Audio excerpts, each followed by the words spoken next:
Это актуальное интервью в студии Петр Васильев. Здравствуйте. Развитие туристической отрасли в республике, мероприятиях событийного туризма и реализации национального проекта «Туризм и индустрия гостеприимства» мы сегодня поговорим. Гость у нас в студии Тимур Ханды, министр предпринимательства, торговли и туризма Республики Саха-Якутия. Тимур Юрьевич, здравствуйте. Здравствуйте. Ну, для начала хочу поговорить вот о чем. Наступил сезон выездов на природу, погода позволяет. Что на сегодня предлагается туристам и жителям республики?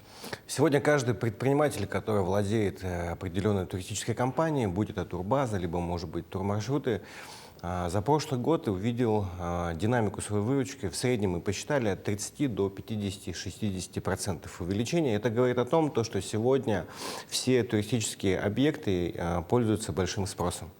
И сегодня это одно из тех направлений, которое очень рентабельно, интересно. И если посмотреть на инфраструктуру размещения, сегодня практически все домики заняты. Впереди у нас майские праздники, и я уверен, что на сегодняшний день практически свободных мест нет. Это говорит о том, что нужно вкладываться, нужно смотреть, осуществлять свою мечту, строить туристическую базу, тем самым выходить на новые экономические активности. Ну, это не может не радовать. Я уверен, что еще больше таких домиков появится к ближайшему летнему сезону. Тимур Юрьевич, главное наше природное достояние Ленские столбы сейчас находятся, так сказать, на ремонте. Там идут благоустройство общественных территорий и мест отдыха. Можно подробнее об этом? За 20 лет мы не проводили такие обустройства, капитальные ремонты. И действительно, Ленские столбы для нас являются жемчужиной. Якутии знают в первую очередь, конечно, о Ленских столбах. В этом году идет плановая работа. Это работа и наших Ленских столбов с федеральным министерством, Министерством природы. В этом году делается дополнительная лестница. Длина лестницы будет на 1 километр длиннее, но уровень подготовки для поднятия по лестнице, конечно, требуется намного меньше. Она длиннее, угол подъема чуть меньше, но все равно 2 лестницы будут работать. Сейчас идет ремонт смотровой площадки сверху. Мы обязаны успеть к международным спортивным играм «Дети Азии». И в этом году также будут установлены 2 дебаркадера. Это маленькие причалы, которые позволяют не только крупным лайнерам пришвартовываться к берегу, но и маленьким негабаритным суднам типа «Метеора». И это дает возможность уже посещения Ленских столбов одним днем, что снижает расходы на путевку. Ну, то есть к летнему сезону, к играм «Дети Азии» национальный парк будет в полной боевой готовности? Конечно, это обязательно. Тимур Юрьевич, сегодня еще одна важная тема нашего разговора – это нацпроект «Туризм, индустрия гостеприимства». Какие проекты реализуются в рамках данного нацпроекта? По 2 направлениям мы в прошлом году отыграли гранты благодаря федеральному центру. Это 67 миллионов на оборудование и более 130 миллионов на создание инфраструктуры в виде модульных некапитальных строений. Это те же глэмпинги, где мы можем переночевать, отдохнуть. Как раз сейчас самый активный период начинается у них. Более 45 предпринимательских инициатив получили субсидию на оборудование. Абсолютно различные проекты, полностью все географии нашей республики. В этом году продолжается государственная поддержка с нашей стороны, со стороны федерального центра. Мы в этом году получили единую субсидию, которая будет направлена также на субсидирование в части оборудования, на событийный туризм и на туристический код наших муниципальных образований. А что за туристический код, если не секрет? Это дизайн-код, туристический код, как должны располагаться ТИЦы, информационные центры туристические, в каком стиле это должно происходить. То есть это определенный документ, который определяет, как должен выглядеть город с точки зрения туристической отрасли. Тимур Юрьевич, в Казахстане в рамках Дней Якутии завершилась обширная культурная программа. Представляли в том числе свои проекты и наши предприниматели из республики, в том числе товаропроизводители, сделано в Якутии. Расскажите, что мы возили, показывали нашим братьям-казахам. Изначально могу сказать, что заинтересованность со стороны предпринимателей Казахстана, заинтересованность среди наших предпринимателей очень высокая. Мы продолжаем наращивать наши двусторонние связи с Республикой Казахстан. Отрадно, что у нас увеличивается торговый оборот. Это говорит о том, что наши предприниматели Казахстана уже видят точки взаимодействия.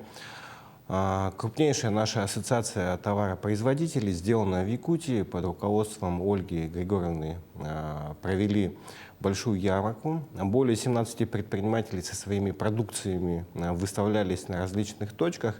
И хочу отметить то, что основное, на что сделали акцент, это, конечно, якутские ножи и ювелирные изделия, которые произвели фурор на всех мероприятиях. Наши девушки с серебряными украшениями очень хорошо прорекламировали наших товаропроизводителей, и как раз после этого появились новые точки взаимодействия, открытие торговых точек, там, консолидация бизнес-сообщества якутян, которое находится на территории Казахстана. Но и в целом как бы, мы видим, что в будущем будет и улучшение всех по всем направлениям. Открылся прямой рейс до Алматы. Дает возможность не только туристически, да, и нашей, и той стороне опробовать эти рейсы, но и взаимодействие экономическое. Люди будут чаще летать, узнавать и тем самым сближаться. А вот можно поподробнее, если с бриллиантами и ювелирными украшениями все понятно, то якутские ножи, которые вызвали тот же фурор, насколько я знаю по рассказам моих коллег, с чем связываете такой интерес казахов к нашим якутским ножам? Ну, во-первых, это братский народ. Во-вторых, они понимают, что культуры наши очень схожи. И практически при каждом диалоге мы всегда ищем что-то общее. И якутский нож тоже является одним из элементов, который нас объединяет. Это клинок, самый древний, который точится с одной стороны. И благодаря нашим якутским мастерам, якутский нож, конечно, уже является брендом не только в России. Тимур Юрьевич, не за горами у нас лето, самое большое событие, без сомнения, это игры Дети Азии. Какова подготовка с точки зрения туризма и гостеприимства? У нас с нашим министерством у нас 3 комиссии. Мы отвечаем за туризм, отвечаем за работу с субъектами малого и среднего предпринимательства и, конечно, отвечаем за объекты питания. Мы организованно, неорганизованно готовим полностью питание для всех участников, для разных категорий. С точки зрения работы МСП у нас определяется с дирекцией единый оператор, который будет реализовывать сувенирную продукцию полностью в городе Якутске, на всех точках, где проводятся и спортивные мероприятия, и пешие походы по городу Якутску. Сегодня с городом Якутском мы определили перечень объектов, которые рекомендуются к допуску, потому что здесь требования довольно-таки высокие. Это не требования города Якутска, не требования республики, не страны, это международные требования, которые мы сегодня со всеми субъектами малого бизнеса исправляем. Меня волнует больше такой вопрос. Я недавно общался с агентством по развитию туризма. Они отчитались о том, что гостиничный фонд у нас полностью занят к предстоящим играм Дети Азии. Хватит у нас места для гостей и туристов, которые приедут именно вот в период проведения игр Дети Азии, в том числе и с эхо. Здесь действительно у нас июнь ежегодно является сложным месяцем для людей, которые бронируют номерной фонд, гостиницы разные, 2, 3, 4 звезды. Но, конечно, здесь у нас очень сильное инфраструктурное ограничение. Почему мы и сделали в первую очередь акцент на строительство гостиницы. Сегодня мы ведем строительство гостиницы «Космос» на территории бывшей городской бани. 154 номерной фонд. В 2025 году мы уже увидим новый номерной фонд. Конечно, очень важно, что вы задаете этот вопрос, потому что все-таки инфраструктура — это в первую очередь. Можно пригласить хоть 10 тысяч человек, но где они будут размещаться и какие у них впечатления останутся, это очень важно. Поэтому очень важно, чтобы был хороший гостиничный фонд. И пока строится гостиница, мы, конечно, поддерживаем наш малый бизнес, который быстро за сезон может возвести наши объекты. Здесь несколько видов объектов. Есть коллективные средства размещения, есть индивидуальные средства размещения. Это когда квартиры посуточно. Вот. Но наша работа координационная, мест будет не хватать, но тем не менее мы все равно сделаем так, чтобы все, кто к нам хочет прилететь, комфортно и с легкостью отдохнул. Республика, в общем, большая, места всем хватит точно. Тимур Юрьевич, хотелось бы узнать цифры туристического потока за прошлый год и планы на этот, именно туристический год. Но с этого года мы в корне поменяли свои подходы по качественным, по количественным показателям. Мы закупили модуль Big Data. Это большие данные, которые не ошибаются, и мы видим полностью поведение туриста, мы видим портрет туриста, мы знаем, сколько людей, сколько денег потратило, сколько прилетело, и даже из их геопередвижения. Это новые подходы. Мы уже видим то, что туристический поток в прошлом году составил, по данным Big Data, 243 тысячи туристов. Это уникальные туристы.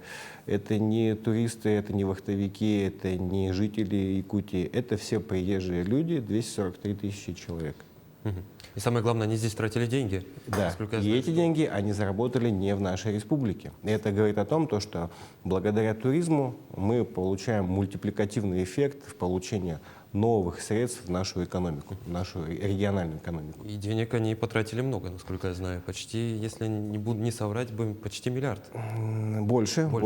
Практически 4 миллиарда рублей дополнительных средств поступило в республику благодаря индустрии туризма. Ну, я уверен, что этих средств будет еще больше. И с каждым годом динамика увеличивается в целом на 40%. А учитывая, что нас ожидает этим летом, то я думаю, что там будут достаточно большие вложения в нашу экономику. Тимур Юрьевич, какие ближайшие задачи у индустрии туризма и гостеприимства в Якутии на ближайшие несколько лет хотя бы? Но смотрите, мы подготовили как раз модуль и Сбераналитики, который нам позволяет более точечно и правильно делать шаги и с точки зрения госуправления. Этими данными мы делимся с потенциальными инвесторами, с предпринимателями, которые тоже должны принимать правильные решения на основе данных.